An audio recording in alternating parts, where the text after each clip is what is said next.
Everyone, स्वागत है आप सभी का हमारे यूट्यूब चैनल पर। कैसे हैं आप सभी लोग? उम्मीद है आप सभी लोग अच्छे होंगे। और जैसा कि आप सभी को पता है, कल एमसीआरई 2025 का रिजल्ट आउट हो चुका है। काफ़ी टाइम से बहुत सारे स्टूडेंट्स परेशान थे, रिजल्ट कब आएगा कब आएगा, क्योंकि लास्ट जो एम्स 24 वाला जो एग्ज़ाम था उसका विद इन 15 डेज इन्होंने रिजल्ट दे दिया था।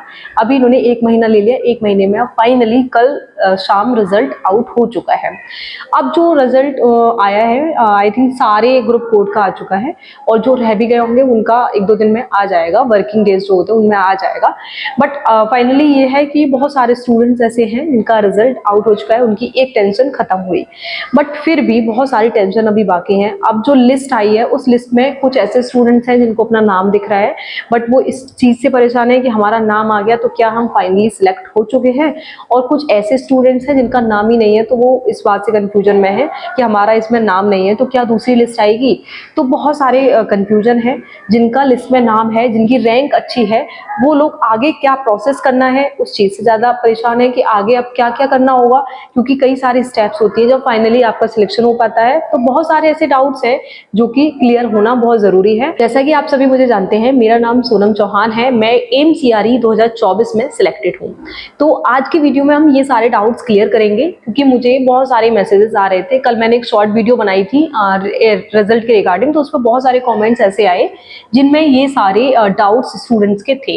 तो मैंने सोचा एक लॉन्ग वीडियो बनाती हूँ, उसमें सारी चीज़ें डिटेल में बता देती हूँ। तो सबसे पहली बात तो ये जो ये लिस्ट आई है, पहले तो कुछ ग्रुप कोड इसमें ऐसे हैं जिनमें अभी स्किल टेस्ट होना है। कुछ ग्रुप कोड ऐसे हैं जिनमें सिर्फ एक एग्जाम था, और अभी चॉइस फिलिंग के बाद ये लोग डायरेक्टली आपका डॉक्यूमेंट वेरिफिकेशन करा देंगे, आगे की प्रोसेस कंप्लीट होने लग जाएगी। बट कुछ ऐसी पोस्ट है जैसे कि ग्रुप कोड 2 है, ग्रुप कोड 3 है, जिसमें यूटीसी एलडीसी है, तो उनमें स्किल टेस्ट लेना भी बाकी है। तो वो भी ये विद इन मंथ आपका स्किल टेस्ट की डेट आउट कर देंगे। उसके बाद आपके स्किल टेस्ट होने के बाद, स्किल टेस्ट वाला जो मैंने देखा था, यूडीसी एलडीसी वाला जो मैंने पीडीएफ देखा था, तो उसमें जो स्टूडेंट्स लिए गए हैं वो अदर जो पीडीएफ आए हैं, मतलब जिनमें स्किल टेस्ट नहीं है, उनसे थोड़ा डिफरेंट है दोनों में, मतलब थोड़ा चेंज है। अब होना क्या है एक्चुअल में, ये है कि सबसे पहले हम बात करते हैं उन स्टूडेंट्स की जिनके पास स्किल टेस्ट नहीं था, मतलब उनको सिर्फ एक एग्जाम देना था। उसके बाद अगर वो सिलेक्ट हो गए तो उनको आगे के प्रोसेस देखने थे। तो मैं सबसे पहले बात करती हूँ जो लैब टेक्नीशियंस हैं, ग्रुप कोड 17 जिसका है, तो उसमें क्या है, अभी जो उन्होंने लिस्ट निकाली है उसमें उन्होंने 3800 अप्रॉक्स बच्चे लिए हैं, मतलब जो नंबर ऑफ वैकेंसीज थी उसके 8 टाइम्स स्टूडेंट्स को सिलेक्ट किया गया है। मतलब ये जैसे कि 450 प्लस वैकेंसीज थी इस बार जेएमएलटी उसके लिए, लैब टेक्नीशियंस के लिए। तो उसमें टोटल वैकेंसीज में इंटू 8 करेंगे, मतलब 8 गुने बच्चे इन्होंने लिस्ट में लिए हैं। अब उसका रीजन क्या है जो 8 गुने स्टूडेंट्स लिए हैं?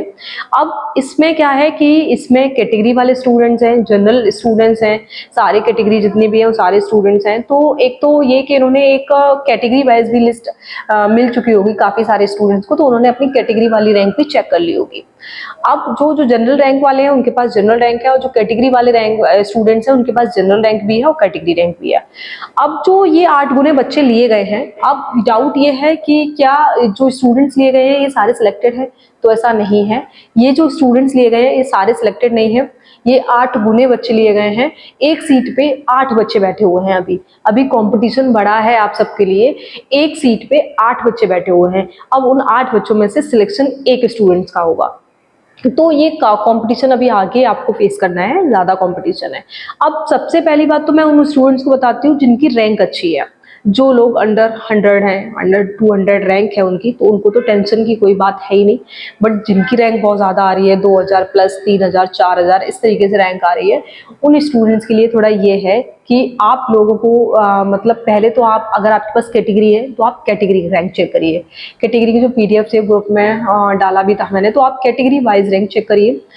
रैंक चेक करने के बाद आप ये देखिए कि आपकी जनरल रैंक कितनी है और कैटेगरी रैंक कितनी है। उसके बाद आपको देखना ये है कि जो पीडीएफ जब नोटिफिकेशन आया था उस टाइम पे जो पीडीएफ था उसमें जो अलग अलग कैटेगरी, मतलब अलग अलग एसआईसी, एम्स, सारी जो वैकेंसीज थी, आप उसको एक फ्लो चार्ट पे लिख लीजिए कि एम्स में कितनी पोस्ट है, इस कैटेगरी में इतनी पोस्ट है, जनरल इतनी पोस्ट है। बाकी जो ईएसआईसी वाले हॉस्पिटल्स हैं, जितने भी स्टेट ने अलग अलग वैकेंसीज निकाली थी, तो आप ईएसआईसी वाले लिख लीजिए कि ईएसआईसीज में इतनी वैकेंसीज हैं। उसके बाद आप ये देखिए कि टोटल सपोज आप ओबीसी कैटेगरी से हैं, तो आप ये देखिए कि आपके पास ओबीसी में कितनी सीट्स हैं। आप सारे इंस्टीट्यूट्स की ओबीसी सीट्स को काउंट कर लेंगे, उसके बाद आप यूआर की सीट्स को काउंट कर लेंगे, क्योंकि यूआर की जो सीट होती है वो ओपन रिजर्वेशन, मतलब उसमें कोई रिजर्वेशन नहीं है, वो एक ओपन सीट है, उस पे उसे कोई भी ले सकता है अभी के अकॉर्डिंग। आगे क्या हो जाए उसका नहीं पता। तो आप सबसे पहले जो कैटेगरी वाले स्टूडेंट्स हैं, पहले वो आप अपनी ओबीसी की सारी सीट्स चेक करिए, जितनी भी ऑल ओवर इंडिया जितने भी इंस्टीट्यूट्स हैं उनमें जितनी भी सीट्स हैं, आप सारी सीट्स चेक करिए। देन आप जनरल की सीट चेक करिए, उसके बाद आप दोनों की सीट्स को काउंट कर लीजिए कि आपके पास टोटल इतनी सीट्स हैं। ठीक, अब देखिए कि आपकी रैंक कहाँ पर है। सपोज करें कि 450 अराउंड पोस्ट हैं, तो अगर आपके पास 200 वैकेंसीज हो रही हैं, मतलब टोटल वैकेंसीज आपके पास 200 हो रही हैं, इसका मतलब यह है कि आप 200 रैंक तक तो बिल्कुल सिक्योर बैठे हुए हैं। अब मैं आपको एक एग्जांपल के थ्रू बताती हूँ कि आपने टोटल नंबर ऑफ वैकेंसीज को काउंट किया, तो आपकी टोटल नंबर ऑफ वैकेंसीज आपकी ओबीसी कैटेगरी में आपके पास फॉर एग्जांपल आपके पास 200 है।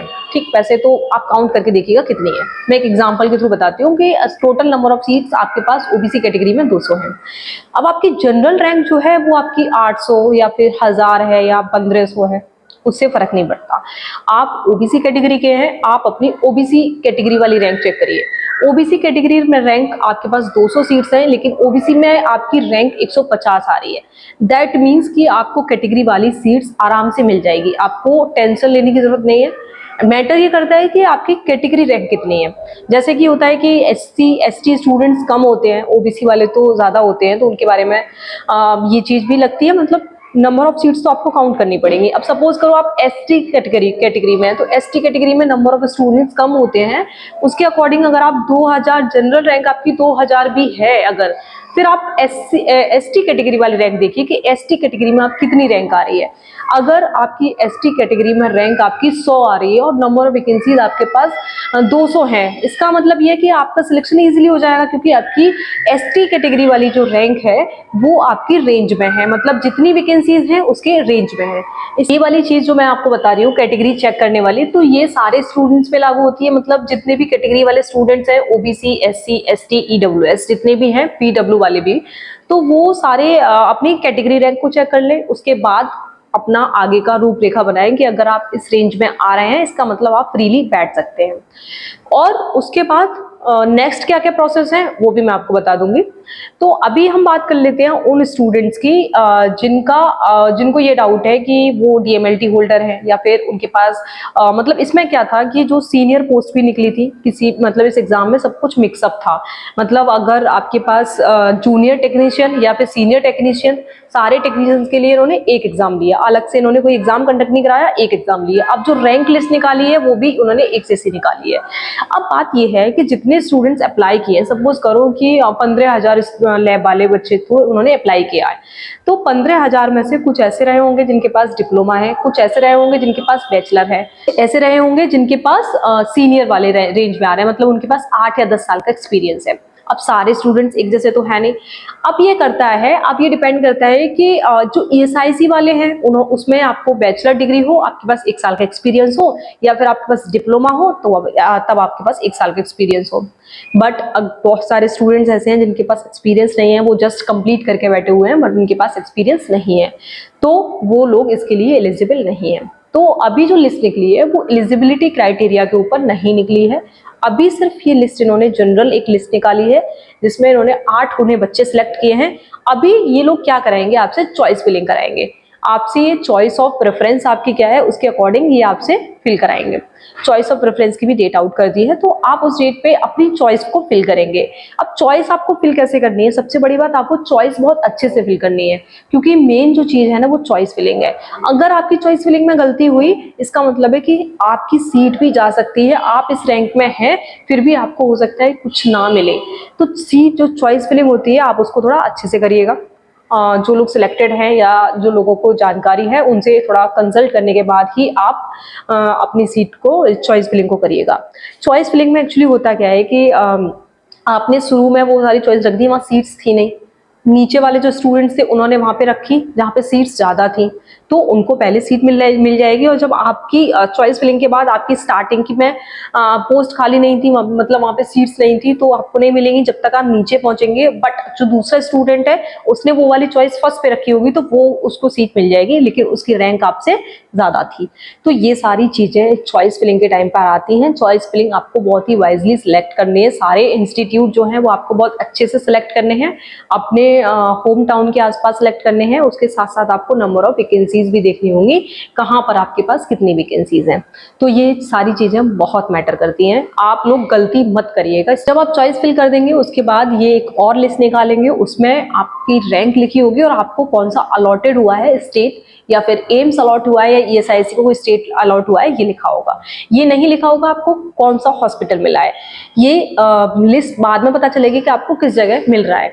तो स्टेट लिखा होगा, जैसे कि अब अगर आपने ईएसआईसी दिल्ली को फर्स्ट चॉइस पर रखा है तो आपके नाम के आगे लिखा होगा ईएसआईसी दिल्ली। इस तरह से ये प्रेफरेंस डालने के बाद एक और लिस्ट निकालेंगे जिसमें ये नंबर ऑफ वैकेंसीज के बराबर स्टूडेंट लेंगे। उसके बाद ये डीबी के लिए बुलाएंगे, देन मेडिकल के लिए बुलाएंगे, देन ज्वाइनिंग के लिए बुलाएंगे। तो ये सारी चीजें आगे होती रहेंगी। अब आपके पास जो भी डाउट्स है आप मुझे मेरे टेलीग्राम चैनल पर मैसेज कर सकते हैं। आपके पास क्या क्या डाउट्स हैं, जो भी आपकी प्रॉब्लम होगी उसको मैं मैसेज देख के आपके लिए एक वीडियो बना दूंगी। मुझे यहाँ तक की सारी चीजें पता है क्योंकि मैं अभी ये सारी चीजें देख रही हूँ। अभी एम्स सीआरई 2024 में मैं सिलेक्टेड हूँ। अभी मेरी ज्वाइनिंग नहीं हुई है, बट यह है कि मेडिकल हो गया है, मेडिकल तक सारी चीजें कंप्लीट हो चुकी हैं। तो उतना मैं आपको अपने पर्सनल एक्सपीरियंस के बेसिस पे एक सही गाइडेंस दे सकती हूँ। आपको जो भी डाउट है आप मुझे कॉमेंट सेक्शन में या फिर आप मुझे टेलीग्राम पर मैसेज कर सकते हैं। वीडियो अगर आप सभी के लिए हेल्पफुल रही हो तो अपने दोस्तों में शेयर करें। जिन लोगों को भी एम से रिगार्डिंग जितने भी डाउट्स हैं सारे क्लियर करें, क्योंकि आगे आपको चॉइस फिल करनी है। अगर आपका नाम है तो बहुत अच्छे से करें। अब एक चीज और थी कि कुछ बच्चे ऐसे मैसेज कर रहे थे कि उनका लिस्ट में नाम नहीं है, बट उनके क्वेश्चन बहुत ज्यादा ठीक हुए थे, मतलब वो बहुत अच्छा करके आए थे। तो पहली बात तो ये कि अभी स्कोर कार्ड नहीं दिखा रहा है वेबसाइट पे, तो आपका स्कोर कार्ड आ जाएगा। उसके बाद आप चेक करना कि आपका स्कोर कितना आ रहा है, आपने नेगेटिव कितने कर दिए, आपने करेक्ट कितने कर लिए। जब आप एग्जाम के बाद आते हैं उसके बाद आप चेक करते हैं तो आपको लगता है कि आपकी इतने सही थे, बट एक्चुअल में वो आप क्वेश्चन को नेगेटिव कर चुके हैं। तो वो स्कोर कार्ड आने के बाद पता चल जाएगा कि आपका नाम क्यों नहीं है, आपके क्वेश्चन बहुत ज्यादा नेगेटिव हो गए होंगे, इस वजह से आपका लिस्ट में नाम नहीं है। कल में कंटिन्यूसली जॉब, सरकारी नौकरी के लिए पेपर होते जा रहे हैं, तो अगर आप अच्छे से पढ़ते रहेंगे तो डेफिनेटली आपका एक दिन सिलेक्शन होगा।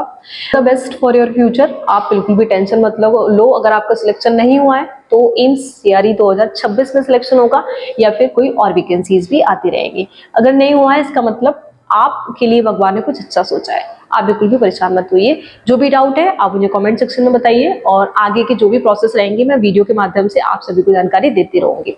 Thank you so much.